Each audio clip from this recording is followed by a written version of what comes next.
آپ دیکھ رہے ہیں کہ میں نے آج جان بوجھ کر کالے کپڑے اور کالی پگڑی پہنی ہے، صرف اس لیے کہ تاکہ جو پبلک کے اندر یہ مشہور ہے کہ یہ جہنمیوں کا لباس ہے، اور پبلک سے مراد اہل سنت کی پبلک، یہ بالکل غلط چیز ہے۔ بہت بڑا ظلم ہے کہ آپ فرقہ واریت کی آڑ میں جو عمل سنت ہے اسے جہنمیوں والا عمل کہہ دیں، تو یہ آپ اپنی آخرت برباد کر رہے ہیں۔ بالکل سیدھی سی بات ہے۔ صحیح مسلم کے اندر حدیث موجود ہے، اور اس کی راویہ ہماری ماں سیدہ عائشہ سلام اللہ علیہا ہے۔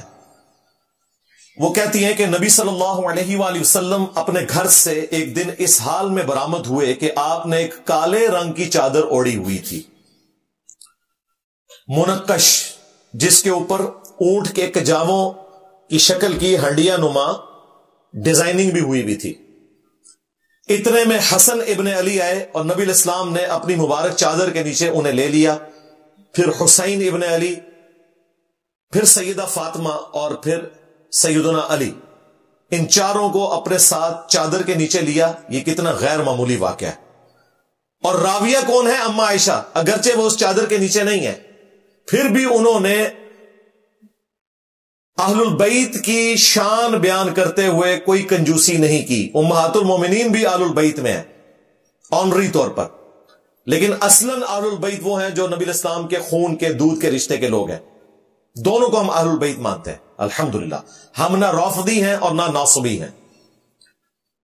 پھر نبی صلی اللہ علیہ وآلہ وسلم نے قرآن کی آیت پڑھی، انما یرید اللہ لیذھب عنکم الرجس اہل البیت ویطہرکم تطہیرا۔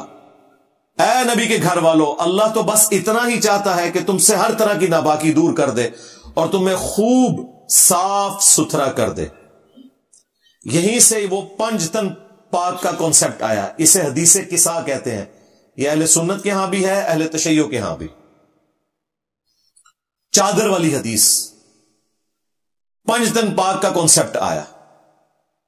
وہ کہتے ہیں جی پنجتن پاک میں تو پے جو ہے عربی میں ہوتی نہیں ہے۔ بھائی حق چار یار کی چے کے اگر 3 نقطے ہیں عربی میں، تو پاک کے بھی 3 نقطے ہیں۔ یہ فارسی کی ٹرمز ہیں، یہ سمجھانے کے لیے۔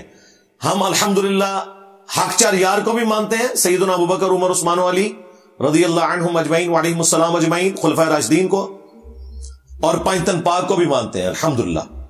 رسول اللہ صلی اللہ علیہ وآلہ وسلم، سیدنا علی، سیدہ فاطمہ، سیدنا حسن اور حسین علیہم السلام اجمعین۔ خیر یہ ایک ٹاپک الگ سے ہے، میں نے اس حدیث کو صرف اس لیے بیان کیا تاکہ آپ کو بتایا جائے کہ کالی چادر اوڑھنا یہ سنت ہے، یہ جہنمیوں کا لباس نہیں ہے۔ نعتوں میں تو انہوں نے کالی کملی والے پڑھ لیا اور ویسے کہہ دیا جی کالا لباس جہنمیوں کا لباس ہے، صرف فرقہ واریت کی لعنت کی وجہ سے۔ پھر صحیح مسلم میں حدیث ہے، اسماء بنت ابی بکر جو سیدہ عائشہ کی بڑی بہن تھی، فوت یہ بعد میں ہوئی، انہوں نے نبی الاسلام کی وفات کے کافی عرصے کے بعد ایک کرتا نکالا۔ ایٹ لیسٹ یہ 50 سال بعد کی بات ہے، کیونکہ سیدہ عائشہ بھی فوت ہو چکی ہوئی تھی۔ وہ کہتی ہیں کہ یہ نبی الاسلام کا کسروانی طیالسی کالا جبہ ہے، یعنی پرشین امپائر کا کالا جبہ، جس طرح سندھی اجرک ریڈ ہوتی ہے، پرشین امپائر کا جبہ کالا۔ یہ کالا جبہ نبی الاسلام پہنا کرتے تھے، اور ہم اس کا دھون مریضوں کو شفا کے لیے دیتے ہیں۔ تو نبی الاسلام کا پورا لباس کالا، یعنی آپ کا جو جبہ مبارک ہے، کرتا مبارک ہے، وہ کالا، اور اوپر چادر بھی کالی۔ یہ 2 چیزیں میں نے ثابت کر دی۔ ایک اور حدیث صحیح مسلم کے اندر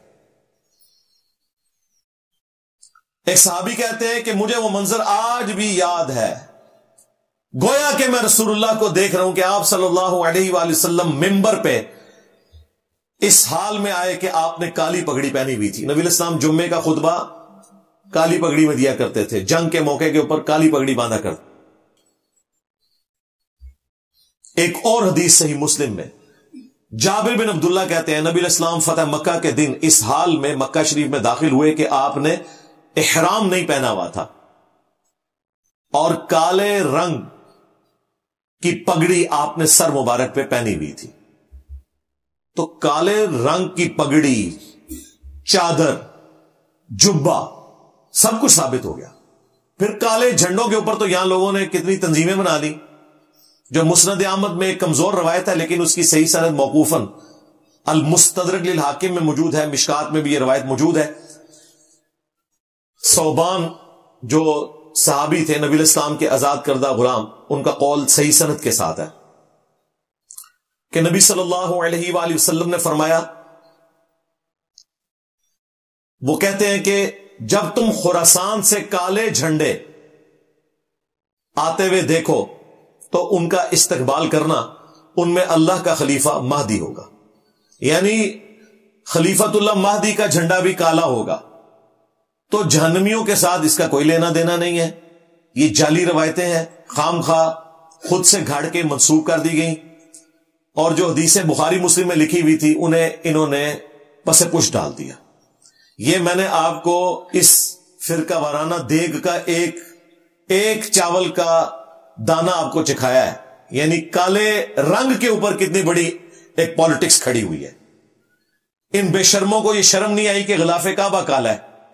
اگر یہ جہنمیوں کا لباس تھا اور اللہ تعالیٰ کو نفرت تھی تو غلاف کعبہ کالا نہ ہوتا. اور یہ نبی الاسلام سے پہلے سے غلاف کعبہ چڑھتا ہے، بخاری مسلم میں آیا ہے، اور وہی کنٹینیو آگے ہوا ہے کالے رنگ کا ہی. اور کالے میں برکت یہ ہوتی ہے کہ میلا کم ہوتا ہے. سفید کلر یا دوسرے کلر وہ جلدی میلے ہو جاتے ہیں. وہ بھی ثابت ہے، المستدرک للحاکم میں موجود ہے. حضرت عبد الرحمن بن عوف کہتے ہیں کہ میں نے کالی پگڑی باندھی ہوئی تھی تو نبی الاسلام نے وہ پگڑی اتار کے مجھے سفید کلر کی پگڑی باندھی، ایک امن کے نشان کے طور پر، کیونکہ وہ جنگ کے لیے نبی الاسلام کے نمائندہ بن کے جا رہے تھے. اور اپنے مبارک ہاتھوں سے سفید پگڑی باندھ کے ایک چپے کے برابر اس کا شملہ چھوڑا، جس طرح یہ میں چھوڑتا ہوں. ایک چپے کے برابر بھی چھوڑ سکتے ہیں، لمبا بھی چھوڑ سکتے ہیں. نبی الاسلام سے 2 شملے چھوڑنا بھی ثابت ہے، دائیں اور بائیں. وہ جو میں نے حدیثیں آپ کو مسلم شریف کی بتائی فتح مکہ کے موقع پہ، اس میں 2 شملوں کا ذکر ہے. بہرحال شملہ ضرور چھوڑنا ہے، یہ سنت مبارکہ ہے. چھوٹا ہو، بڑا ہو، 1 ہو، 2 ہو. تو وہاں عبد الرحمن بن عوف کو نبی الاسلام نے سفید پگڑی باندھی. اس کا غلط رزلٹ نکال لیا شیعہ نے. انہوں نے کہا کہ جو سید ہیں وہ صرف کالی پہن سکتے ہیں، ادر دین سید جو ہے وہ سفید پہنیں گے، اسی لیے عبد الرحمن بن عوف کو ان کی کالی پگڑی اتروا لی تھی نبی الاسلام نے. یہ بالکل غلط بات ہے. وہ بیسیکلی نبی الاسلام کی طرف سے سفیر بن کے جا رہے تھے. سفید کلر ایک امن کا نشان تصور کیا جاتا تھا، کالا رنگ جو ہے وہ ایک جنگی علامت تھی. نبی الاسلام نے انہیں سفید پگڑی باندھی. اس لیے آپ دیکھتے ہیں کہ آج کل جو شیعہ عالم آپ کو سفید پگڑی میں نظر آئے، آپ سمجھ لیں یہ سید نہیں ہے. ہاں، ساجد نقوی صاحب ہمیشہ کالی پگڑی باندھیں گے، جواد نقوی صاحب کالی پگڑی باندھیں گے کیونکہ سید ہیں. امین شہیدی صاحب جو ہر چینل پہ آپ کو نظر آتے ہیں، ان کو آپ کالی پگڑی میں کبھی نہیں دیکھیں گے، ہمیشہ سفید ہوگی. یعنی یہ اتنی بڑی فرقہ وارانہ، یعنی ایک فرقے کے اندر 2 سوچیں بنا دی ہیں کہ سید جو ہے وہ کالی باندھے گا، غیر سید سفید باندھے گا. اور بھائی سید ہو غیر سید ہو، دونوں کے لیے کالی ہو سفید ہو، یہ سنت ہے، کوئی بھی باندھ سکتے ہیں.